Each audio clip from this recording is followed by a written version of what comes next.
Robert Leitner. I'm a certified financial planner and a registered investment advisor.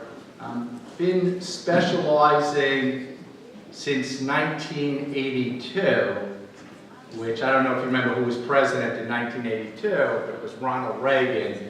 And what I've really specialized throughout the last, I guess it's about 35 years now, is retirement income distribution planning. And a big part of retirement income distribution planning is Social Security. And now that 10,000 people every day are retiring, it's so important to learn how to maximize your Social Security benefits. And I get calls every single day. Last month I was interviewed by CNBC on Social Security maximization.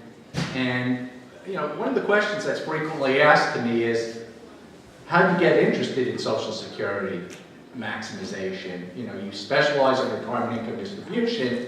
We know Social Security is important, but how do you really get involved in reading about this an hour a day for many years because of the complication of Social Security and the nuances of Social Security? And the way it really started was about 10 years ago, I was referred to a client who came to me from her CPA, and she was married to a physician, and she said to me, right now, I'm not going to get any Social Security benefits. And I said, why is that? And she said, well, I got divorced. And I said, okay, well, how long were you married? And she said, 20 years.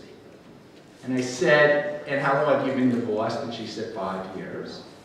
And I showed her a way that she could collect approximately over her lifetime about $300,000. And when I saw the expression on her face, it really led me to believe that this is an area that a lot of people don't know enough about. And I knew a lot about it, but I really started specializing in it. So we're going to talk about various types of options with Social Security, how to maximize your benefits. One thing I just want to preface right away is that Social Security for each person in this room is a completely different situation.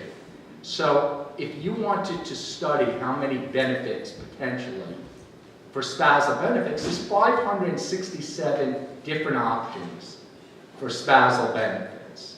So I speak probably twice this month I'll be speaking 3 times on Social Security benefits. I probably speak during the year about 15 times just on Social Security. And inevitably someone comes up at the end, it always happens, and says, what should I do? And the one thing I'll just preface is I don't give advice, nor would you want your physician, if you had something wrong with your knee, coming into the office and just saying, well, this is what you should do. It's something really that requires analysis. POMS is the guideline for Social Security. There are over 2,000 rules in POMS alone. So you can see about the complexity of Social Security, but what we are going to talk about is some general things, including widows, divorcees, spousals, individuals, children. I'll tell you about one family, actually, who was able to collect 11 different benefits from Social Security. It's mind-boggling, right? 11 different benefits. So Social Security gives out a tremendous amount of money, sometimes money that they should be giving out. I think they gave out about $38 million to people who aren't alive. So figure that out. Maybe that's why Social Security is supposed to be, in 2034, only 77% solvent. So given that scenario, we'll probably conclude on why I think everybody in this room is fine and what steps Social Security has to make in order that they are solvent. So let's start off with an assumption. I'm going to give different examples during the course of the day. And the examples basically are going to assume everybody in this room was born between 1943 and 1954. Why do you think that is? Does anybody know why 1943 to 54 is so important? It is the baby boomers, but if you were born between 43 and 54, it means that your full retirement age is 66, okay? 43 to 54. How many people in this room were born between 43 and 54? Does that include the years 43 and 54? Yes. Okay. Yeah, so it's a good part of the room. That's good. So you'll know when we're talking, when I say your full retirement age, we're talking about 66. Let's also talk about Social Security. When did it start? It started, just a little bit of the history, it started in the mid-1930s. Franklin Roosevelt was president. We just went through the Great Depression, right? 29 started. Franklin Roosevelt came out with the New Deal, with Social Security as a big part of that. And what it did is, since 50% of the people were living in poverty at the time, they came up with something called a Fica Tax. Now, anybody in this room know how much they pay in Social Security for their Fica Tax? What percentage? 6.2%, right? And for Medicare, it's 1.35. So you've got this FICA tax that our people are paying now, and in order that when we retire, we'll never suffer what people did during the Depression when 50% were living below the poverty line. Okay. I'm going to start here with the presentation. If everybody has a handout, if there's someone that doesn't have a handout, they're right up here, and there's also evaluation forms as well. So, okay, with that said, I'm going to be talking about what are the benefits of Social Security. You see it on, everybody see it on the handout? It's right below what is Social Security. What are the benefits of Social Security? So, can someone tell me what they think the biggest benefit of Social Security is? What's the biggest benefit to you that Social Security provides you? Income, right? Income for life, guaranteed, right? Lifetime. You've got a predetermined amount of income, and we'll talk how they come to that predetermined amount, and it's a steady stream of income. However, there is two other vehicles that provide you with the same lifetime income. What do some of you have in this room other than Social Security that will provide you with a lifetime income? There are two others. Pension and annuities. So let's go through both of those and compare it to Social Security. Let's start with annuities. Unfortunately, I'm not a big fan of annuities. As a certified financial planner, I think there are a lot of alternatives to annuities. The concept of annuities is great. The problem is what? What's the problem with annuities for most people? Cost. Right? You ever look at a variable annuity? There's a front-end load. There's potentially a back-end load. The expense ratios are normally extremely high. There's 12B1 fees frequently in annuities. Before you know it, you could be paying 7 to 10%. Now, there are a lot of people, I know even some banks, that come to you after your CD comes due. And an officer will come over to you. How many people have this happen? Where their CD comes due, the officer says, come here, and they try to sell someone an annuity. And the problem with annuity is, again, the cost. The benefits are great, that you have a lifetime income. But the costs are very high. What else? We talked about defined benefit. Oh. It's also a very poor interest vehicle. Right. It depends on interest rates at the time, but a lot of times they'll have a low interest rate. They'll have a mortality fee. They'll have loads of different fees, and then you try to get compensated. And then they have all these different types of variable annuities, or indexed annuities. But by and large, I don't like to make a general statement like that. But I usually say caveat emptor, buyer beware when it comes to that, because of the fees. The concept is great. Now, a defined benefit plan, on the other hand, that's great. No problem with a defined benefit plan. But there is an issue with defined benefit plans. And what is it? That they don't exist basically for most people anymore. And why don't they exist for most people? Because in 1992, remember IBM came out. I don't know if you remember this, because it's 25 years ago. and told their engineers, many of whom are clients of mine, because I work with a lot of engineers, and said to them, we have this great thing. We're going to move from a defined benefit plan over to a 401k plan. And engineers are very mathematical, so they know that would they rather have $40,000 or $50,000 coming every year or have the burden of producing returns on their own. And it went into litigation, the employees won, but going forward, they actually moved into a 401k plan.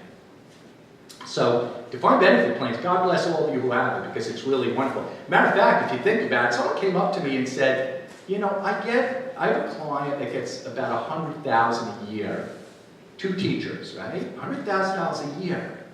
And you think about it, if you had $2.5 million at 4%, that's $100,000 a year. So for you, those of you lucky enough to have a defined benefit, you could think of it as potentially an asset that's pretty significant.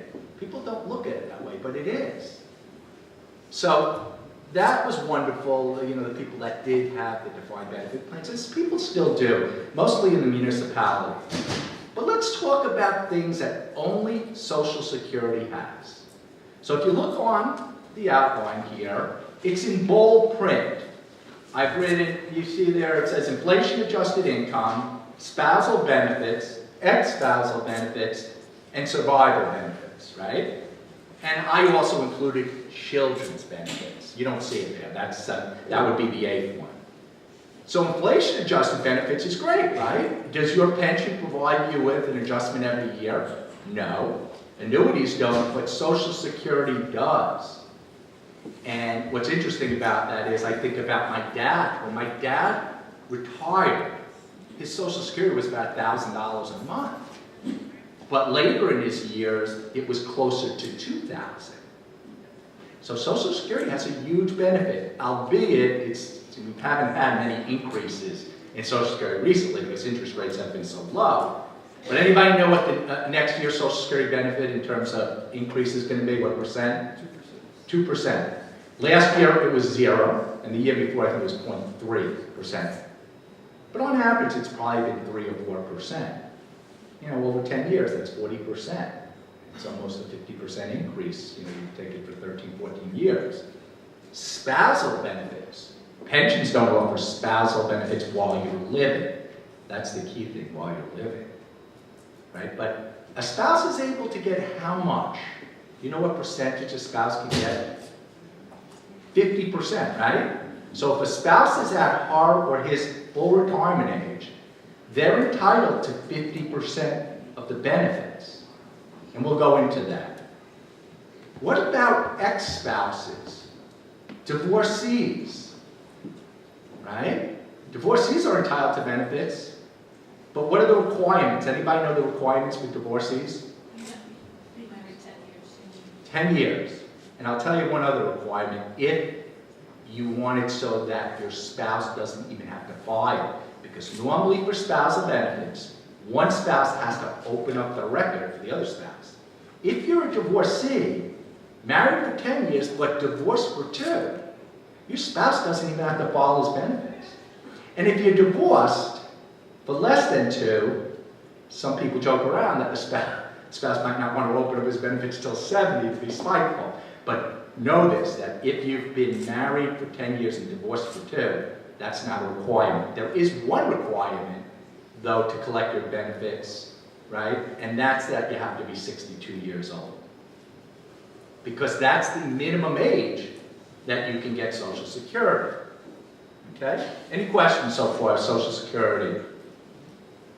Okay, let's go into the third benefit, is survivor benefits.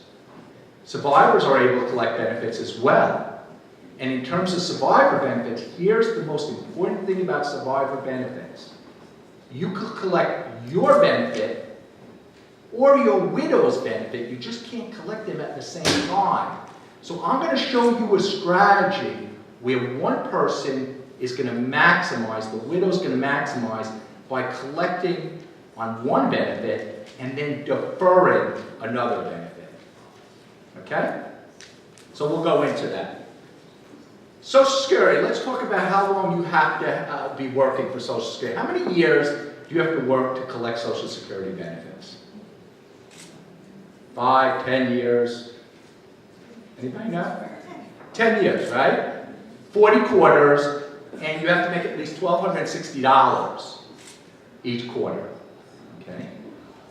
How does Social Security calculate your benefits? How many years do they do it? Is it 20 years, 10 years, 30 years, 40 years? Anybody have any idea how many years? 75. 55 years? 35, right.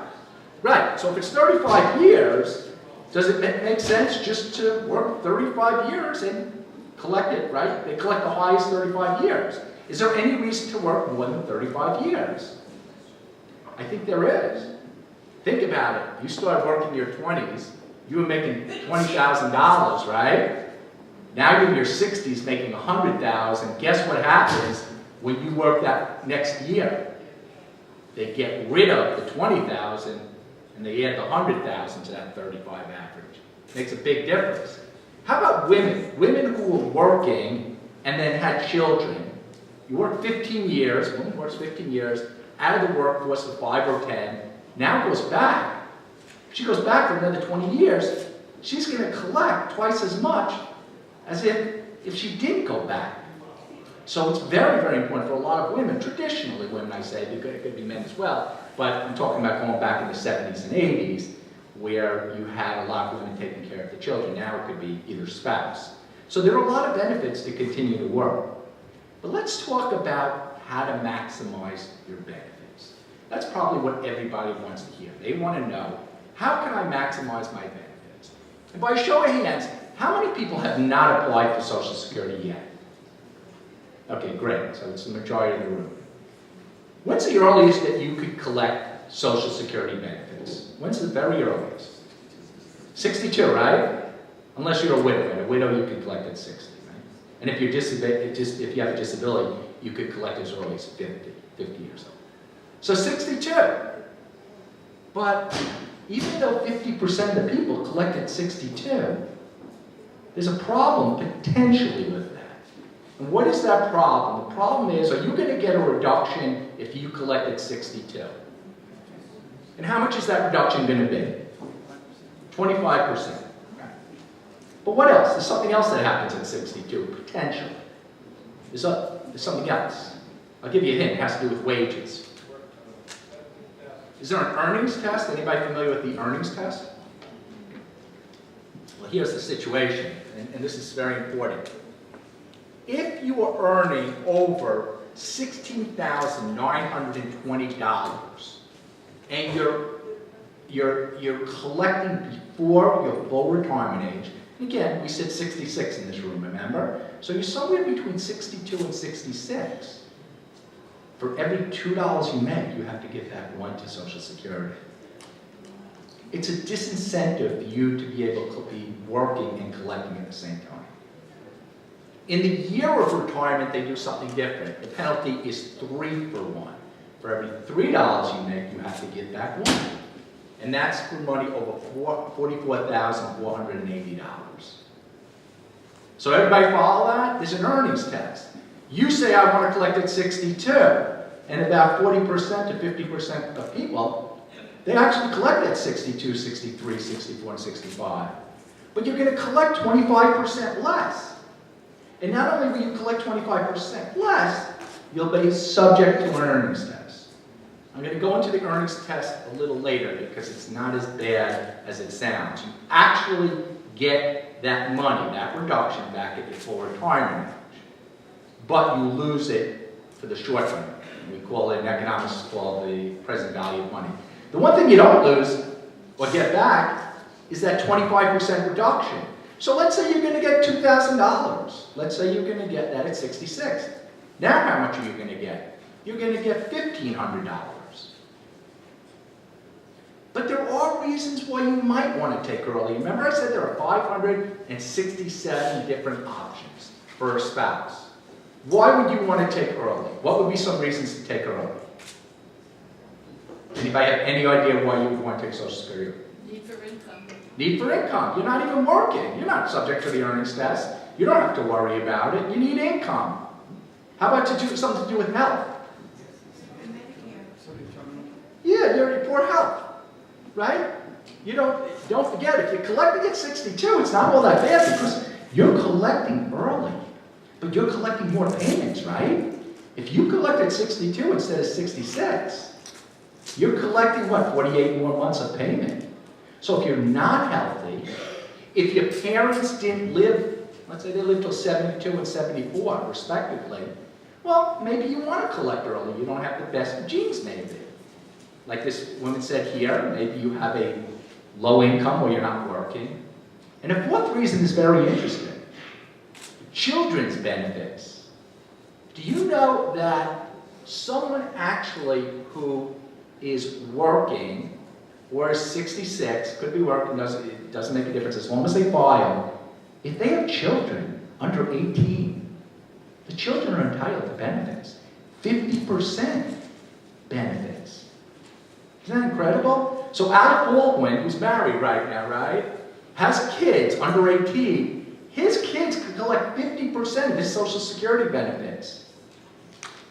His wife could collect benefits as well if she's taking care of the kids, even though she's under 62. So there's a plethora of benefits that are unrealized that most people have no idea that they collect that we try to talk about. But let's talk about when you become 66. Is there any reduction in your benefit when you're at full retirement age? No, right? No reduction. And you're not subject to the earnings test. And you could do something called restrictive application. Did anybody ever hear of restrictive application? I will show you examples of how to use it and how you could potentially increase the income that you get by $48,000 in just 4 years. It's called restrictive application. It will go away in 2020 due to the Bipartisan Legislation Act. But I'll show you a way potentially where you could collect another $1,000 a month for 4 years using what's called restrictive application. And the last thing is that, is there any benefit to wait after 66 for your Social Security benefits? Do you collect anything?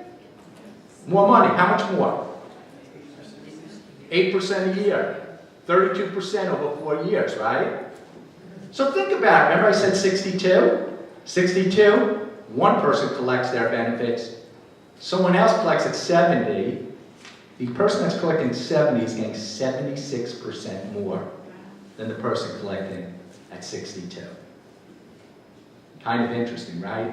And I don't know about you, but my money market account doesn't pay a guaranteed 8%. 8% a year? That's pretty interesting. Yeah. Isn't there a break-even point, even though you're collecting more? The fact that you're collecting later, collecting more, then is a break-even point? Well, that's a good question. Is there a break-even point when we're talking about that? And there is. And that's why, you know, again, people come up to me after and say, well, I've got this situation which I do, and you can't really tell one person what to do. As far as a break-even point is concerned, is that's why I tell you, a lot of people will come out, and a lot of financial planners, they're just enough to be dangerous a lot of times because they don't know enough about Social Security, but they speak about it. A lot of people will say, delay, you know, and in a lot of cases it makes sense, especially, and I'll explain, if it's a husband and wife. But there's no one thing fits all, because like this woman said, is that, you know, maybe you don't want to delay till 70. You know, if your mom lived till 72 and your dad lived till 73, the break even, and gets figured out through computer software, might be 82 years old. You would have been better off taking it 62. It's interesting. I read something once and it makes a lot of sense. There's a difference between the optimal amount that you take from Social Security and the maximization of Social Security. In other words, a lot of times you can maximize, but the optimal amount for some people might not be that. It might be to take early because they have a poor health situation and make sure that they have the money in the pocket. Also, another thing is that a lot of people want to take at 66, somewhere in between, because a lot of people like to enjoy the money when they're in their 60s, not in their 80s, because they do more traveling, they get to use the money, and they can also invest it as well. So there are lots of different reasons. Any other questions regarding 62, 66, or 70? Yes? Can you explain restricted? I'm going to go into that because that's really, really important. We'll go into it, and I'm going to give you an example of a restricted application. I'll probably give you more than one so you really get to understand what it is. But let's talk, I'm going on the second page now. Let's talk about the cost of living increase. I told you about my dad who started collecting about $1,000, and at the end it was closer to $2,000. You know, Social Security does something that a lot of people don't love. When they calculate the CPI, which is the cost of living increase, they use something called a CPI-W. And that's for workers. And what happens is the inflation, when I talk about COLA, I'm talking about the inflation rate. The inflation rate is much lower when you use that because people who are retired, what's the big expense that a lot of people have when they're retired, which is much higher than normal inflation? Healthcare, right? So, unfortunately, they don't incorporate that, and there's a lot of talk of changing the formula for solvency of Social Security. But COLA is a big, big benefit for Social Security nonetheless, and they're trying to adjust it even more stringently or in a more austere way so that they could put more money into the Social Security fund. We also talked about spousal benefits, and this is, I'm going to go into restrictive application right now after I talk about spousal benefits. Your spouse can collect on you as long as you have to do one thing. Do you remember what I said before? What's the one thing that one spouse has to do for the other one to collect? Open up their record, exactly. So if they open up their record, they're entitled at full retirement age to 50% of the benefits. I'm going to give you an example because people get confused sometimes with this. Let's say you have one spouse who's 62 and another spouse who's 66. So one spouse is at full retirement age, the other spouse is not. If the spouse collects spousal benefits for his spouse at 66 and the other spouse is 62, does that spouse get 50% of his spouse's benefit at 62 or not? I'll repeat that again. Husband Joe, 66, his full retirement benefit is $2,000. His wife is 62. Her full benefit is going to be $2,000, but right now we'll say it's only $1,500. If he collects on his spouse, what is he getting? 50% of her benefit at 62, or when she would be 66? Why would he collect on her benefits? So why would if he qualifies for full benefits, why would he? Well, we're going to talk about this. Something called, that's a restrictive application. Okay. We'll talk about that. But I'm just giving you a hypothetical because a lot of people don't understand that it's based on the age on the person who's filing for spousal benefits. He would get 50% of her benefits, not at 62. He would get it at what it would be at 66. Even though she's 62. Exactly. That's interesting. Very interesting. A lot of people think, yeah. Some of this stuff is counterintuitive with Social Security, just like the IRS. And by the way, Social Security is not allowed to give you advice. And when they do, caveat emptor, because I'm going to tell you about a restrictive application. Most of them never even heard of what a restrictive application is, just like most people in this room. But one of the great things is that here's the caveat with restricted application.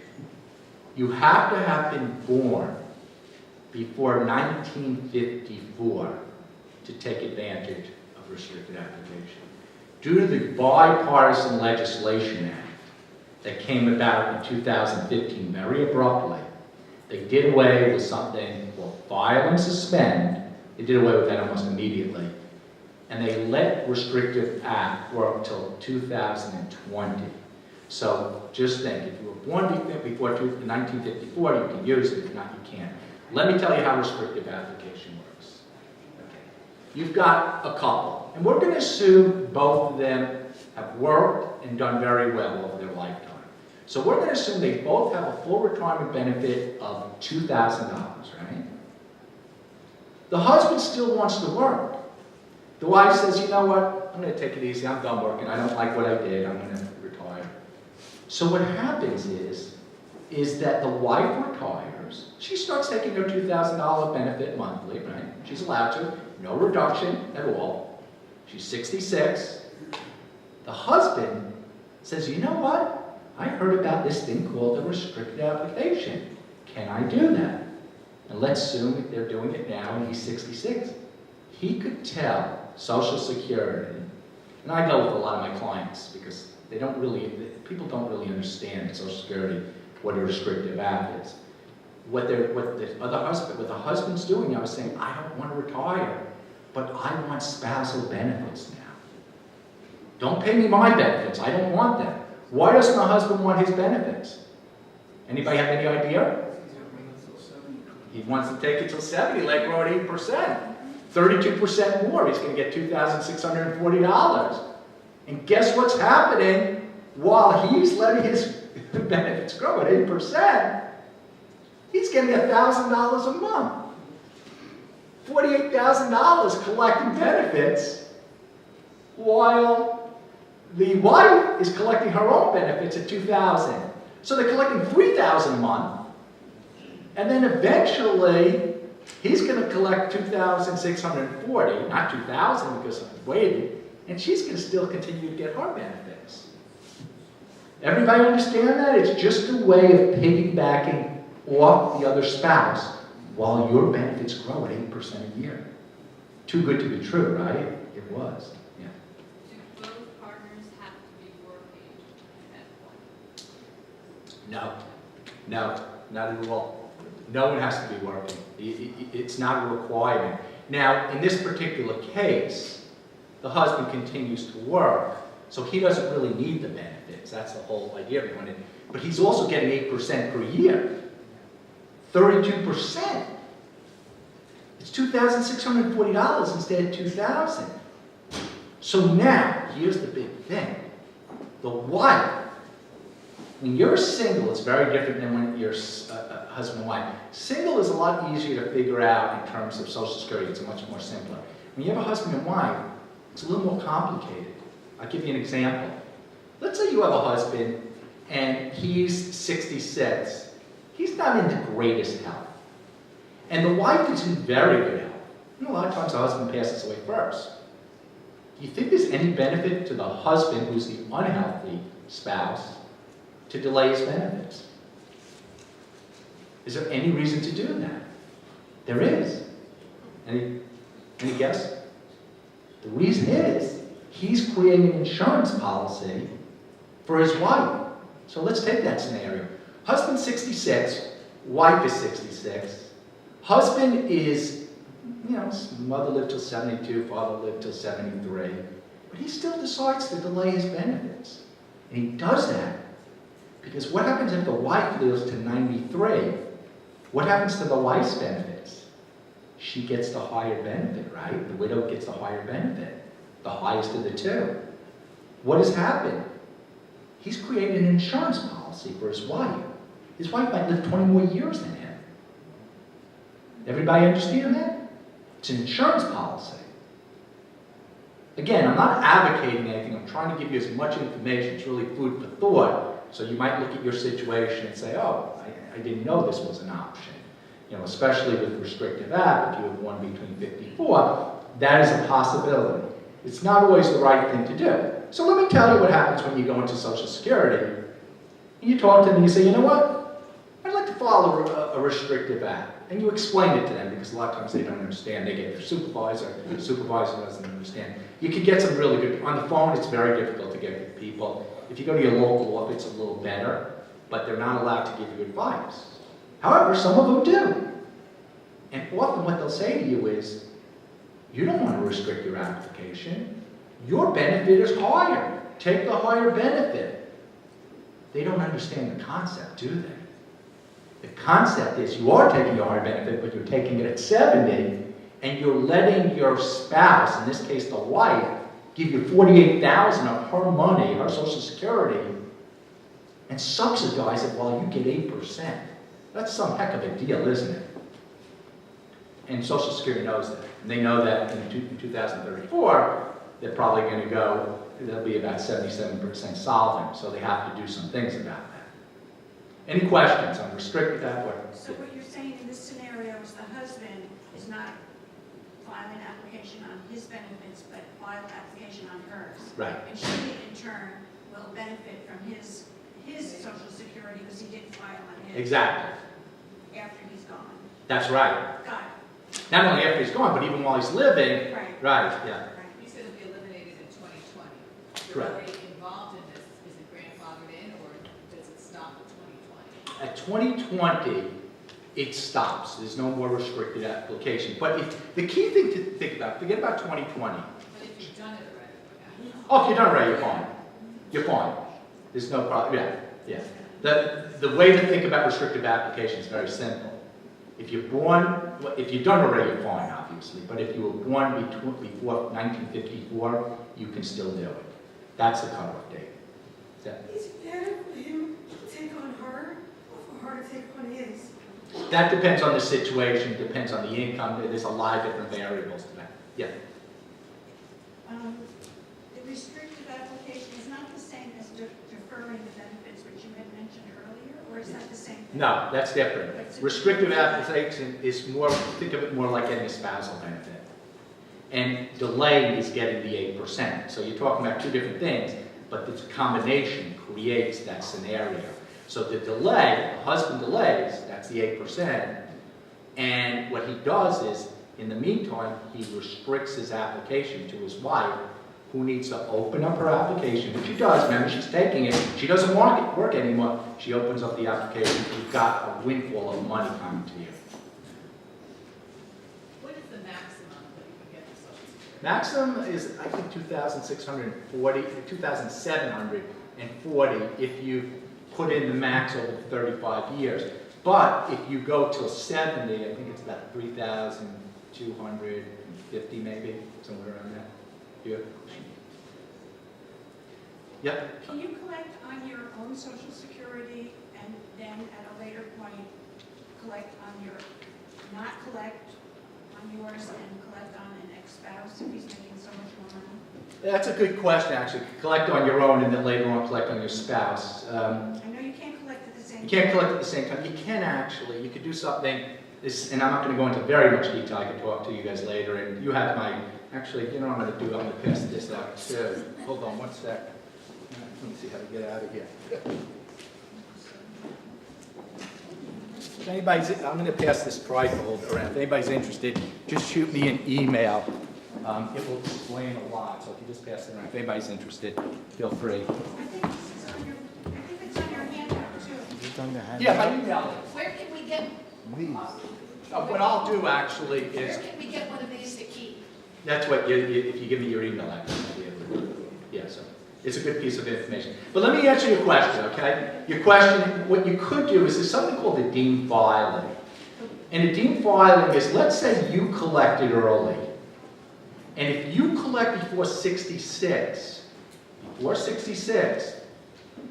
you're not entitled to what they call spousal benefits. You're entitled to your own benefit, whatever that is. Let's say it's 62. And then you can get an add-on. This is answering your question. You can get an add-on to your benefit if your other spouse hasn't filed yet. So there is a way of doing that. That would be the one scenario. You had a question there? Yes, the restricted application, two questions made today. Can that be combined with the ex-spousal benefits? Oh, that's a very good question. Can the restricted application be combined with the ex-spouse's? The answer is yes. Excellent question, though. So if you have a divorcee, can you do this restricted act? And combine it with what? And do a restricted act. In other words, husband and wife get divorced. Wife says, I've been married for 10 years, divorced for 2. I want to file a restricted act on my ex. You can do that. It's an excellent question, yes. And you had another question. Is it strictly for married couples or divorced couples, or can a single take advantage of it? No, restricted act is for married couples or ex. Yeah. Now, okay.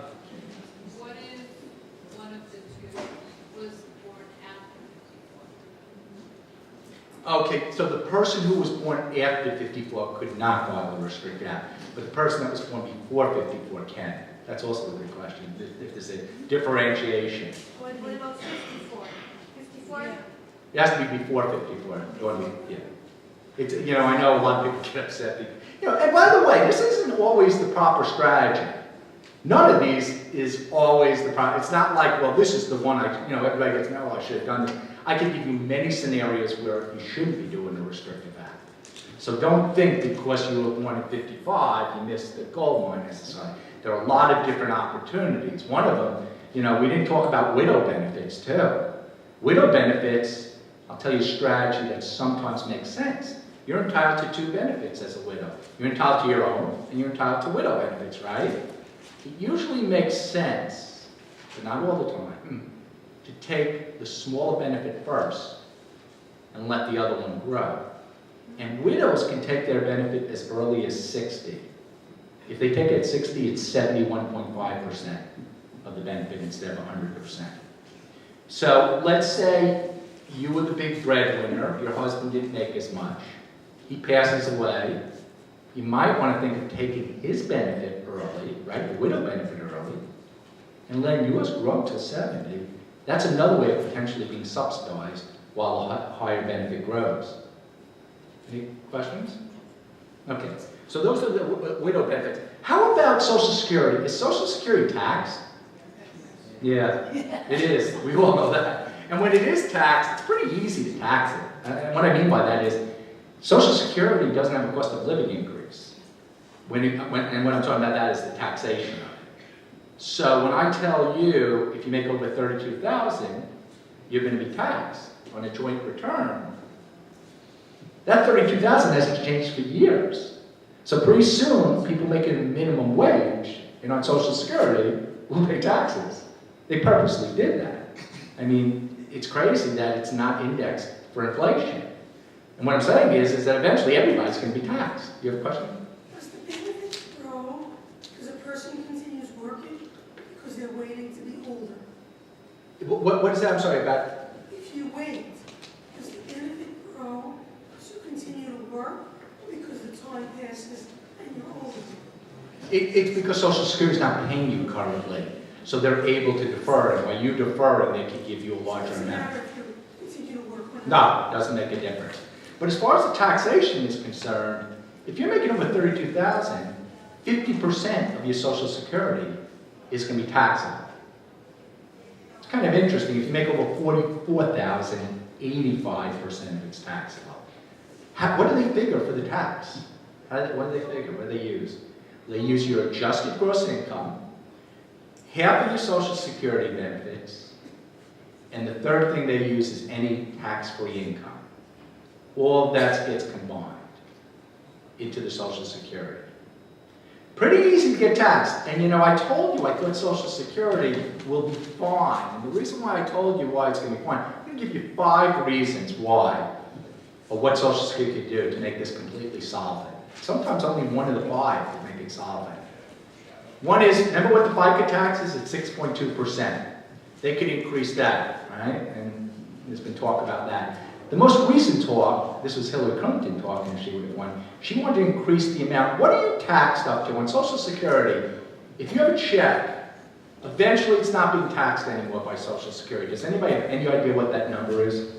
What number does that 6.2 disappear if you're lucky enough to be making? It's $127,700. Next year I think it's 100. They didn't increase it that much. Last year they increased it from 118 to like 127. But next year it's going to go from 127 to I think 128 or something. So they could increase that. The Democrats want to increase that to 250,000 so that they could collect more income.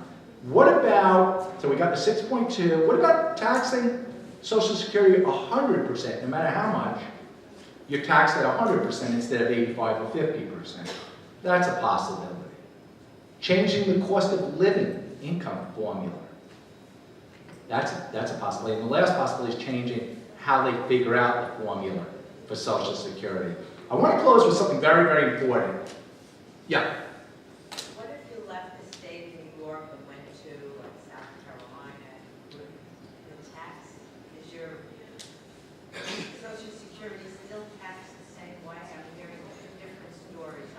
Yeah, that's a good question, actually, Social Security on the state level. My understanding, and if I can get you, my wife's actually a CPA, so I can get you a definitive answer. My understanding is that there's potential benefits like Florida and Texas, but I'm not an accountant and I don't give out tax advice, so I could find out for you on that. I wanted to, any other questions before I go into the last part? Yeah? Following suspended. Privatize Social Security, if so, how would that affect the seniors? Privatizing Social Security, again, is more on the Republican agenda. What happens if they privatize Social Security? That was the question. And Medicare and Medicaid also, they want to privatize. Right, right. I'm going to talk about Social Security as far as that, the interesting about Social Security is, remember, let me ask you a question. I'm going to answer that question. How many people here have a pension? Okay. For those people that don't have a pension, they actually do have a pension. The pension is Social Security, right? Social Security acts like a pension. So the thing is that I personally, I manage money, and I do that specializing in retirement income distribution. When I manage money for my clients, and I've been doing it for 35 years, there are some things that are extremely important to me. One is the fees that they pay, because mostly you have these insidious fees by banks, insurance companies, and brokerage houses that you don't need to pay at all. I also try to make it as tax efficient as possible. But I also won't take on a new client that wants to be very aggressive. So my feeling about Social Security is that it's there, and this is a personal feeling, it's there because it's a guaranteed stream of income. I love the idea of a guaranteed stream of income. If you want to take risk, you could potentially afford to do that a little because Social Security really acts like a bond, doesn't it? It's really like a fixed income part of your portfolio. Except when interest rates go up and down, you don't have to worry about that fluctuating. It's even better than a bond. And it's guaranteed. So I'm not a fan of privatizing Social Security where you can invest the money for yourself. I like the idea that the money's definitely going to be there. It's something that I think is extremely important, but sometimes you get into individual viewpoints. I don't think it will get privatized, but you never know. Another question? Yeah. When do you, let's say you don't want to take your benefits at age 66, if that's your full retirement age. At what point, regardless, do you have to go to what point do you have to go to the office, Social Security office, and register? You could delay as long as you want. Here's the problem. Let's say you delay past 70. You're giving money away, right? Because you don't get a benefit beyond 70. 70 is the maximum benefit. That's not what I'm saying. Okay. At what point do you have to go and just say that you're this age? Oh, usually 3 months before. Yeah, 3 months before. Any other questions? Yeah. You had following suspended over here. You didn't say that. Oh, good. Yeah. The reason I didn't say that is because it's not available anymore. That was done under the Bipartisan Legislation Act. There was something called file and suspend, and that was doubling the effect, actually, of the restricted application, but it's not available anymore. They cut that off, then they cut off restricted app. But I want to talk about the windfall elimination provision, WEP, actually, windfall elimination provision. If you worked for a civil servant's job, and that includes being a teacher, and you got a pension but did not contribute to Social Security, your Social Security payment can be reduced. And it can be reduced by 50% up to $414. Let me repeat that again. If you worked in a civil service job, you're getting a pension, and then subsequently you start working and qualify for Social Security, that benefit could be reduced by 50% up to $414. $414 is the max. There's also something called GPO, Government Pension Offset. Remember I talked about spousal benefits? If your spouse in the same situation happens, then your benefits could be reduced by 2/3 up to the complete amount. So it doesn't affect that many people, but yeah. Under what circumstances? Those are the circumstances, actually, where you work for a civil servant's job, you were receiving a pension. During that time, you never contributed to Social Security. No. Any other questions regarding those two? So it's kind of interesting. You know, I'll give you one last statistic and then we can close it up. And again, feel free to ask me any questions afterwards. Social Security pays $8 billion every 3 days. It's just mind-boggling. And someone also mentioned that the amount that goes out to pre-existing conditions is the same $8 billion, but over a whole year. So it's kind of mind-boggling, the disparity between, you know, what Social Security pays out and what goes out on healthcare. I do speak a lot on Medicare too. I'm not doing it today, obviously, but I do this every single year. I speak usually, like I said, 15 to 20 times. I speak a lot with AARP, Engineer Societies, CPA Societies, and the New York Bar Association. But it's really a great topic. If anybody has any questions or wants to contact me, feel free to do so.